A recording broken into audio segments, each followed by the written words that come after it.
नाज़रीन, गीदड़ सिंगी या जयकाल हॉर्न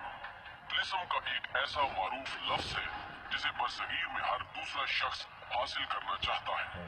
क्योंकि ये वो शहर है जिसके पास आ जाए उसे रातों रात अमीर कर देता है। उसके वारे दयारे हो जाते हैं। इस लालच में बहुत से लोग अपना सब कुछ त्याग चुके हैं, क्योंकि वो शौकनवाज किस्म के लोगों के हत्थे चढ़ जाते हैं जो अपनी जन्म सवारी से सीधे साधे मगर लालची लोगों को गीदड़ सिंगी के मुतालिक नित नई दास्तानें सुनाकर असली की बजाय नकली गीदड़ सिंगी बेच देते हैं।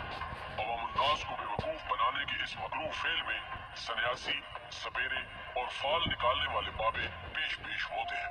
मगर गीदड़ सिंगी के ज़ौम में मुब्तला अफराद ये नहीं सोचते कि अगर गीदड़ सिंगी बेचने वालों के पास कोई ऐसी जादुई ताकत होती तो क्या वो सड़कों पर बैठकर तोते से फाल और बीन पर सांपों का रक्स दिखा रहे होते।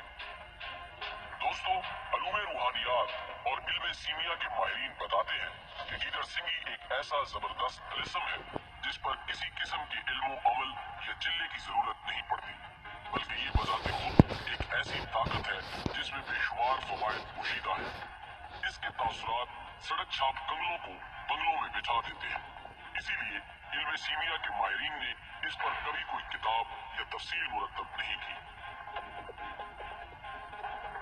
जिस तरह परवरदिगार ने मुख्तलिफ फल और उनमें तासीर रखी है, इसी तरह जानवर और उनके मुख्तलिफ आज़ा भी बेशुमार खास रखते हैं,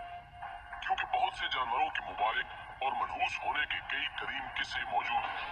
गीदड़ सिंगी एक सींग होता है जो हजारों में से किसी एक गीदड़ के सर में फोड़े की तरह उभर आता है, जो वक्त के साथ साथ बढ़ता चला जाता है। माहिरीन इसे निहायत एहतियात से जड़ समेत गीदड़ के सर से निकाल कर मलूद कर लेते हैं, जिसे एक खास किस्म के सिंदूर में रखा जाता है, जिसमें गीदड़ सिंगी मुसलसल बढ़ती रहती है। गीदड़ सिंगी को अक्सर हिंदुस्तान से जोड़ा जाता है, हालांकि मुस्तनद हवालाजात के मुताबिक इसका तस्करा कदीम मिस्र से मिलता है, क्योंकि उनके नजदीक गीदड़ एक मुतबरक जानवर समझा जाता था। उसकी वजह उनका वो देवता जिसका नाम अनोबस था और उसका सर गीदड़ जबकि धड़ इंसान का था, और कदीम मिस्री गीदड़ के सर पर मौजूद सिंग को अपने देवता का ताज तस्वुर करते थे, जिसे वो तबर्रुक के तौर पर मट्टी के खास मर्तबानों में हनूत करके रख दिया करते थे। दरअसल ये रस्म वहां से चलती हुई हिंदुस्तान तक पहुंची है। हम अपने नाजरीन को ये भी बताते जाएं कि दुनिया के 10 अमीर तरीन लोगों में से किसी एक के पास भी कोई गीदड़ सिंगी मौजूद नहीं।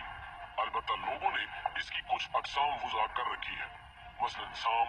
चीचिया, लुंग, सहाम, हबश, माता, मोहनी और नाकीली वगैरह। मगर बायोलॉजी के मुताबिक गीदड़ सिंगी दरअसल गीदड़ के सर में किसी बीमारी के सबब पैदा होने वाला वो फोड़ा होता है जिसे तिब की जुबान में ट्यूमर कहते हैं, और ये सर से अलग होने के बावजूद भी महज इसलिए बढ़ता रहता है कि इस ट्यूमर में कुछ बैक्टीरियाज मौजूद होते हैं जो एक दूसरे को खाकर मुसलसल बढ़ते रहते हैं। इसके अलावा गीदड़ सिंगी की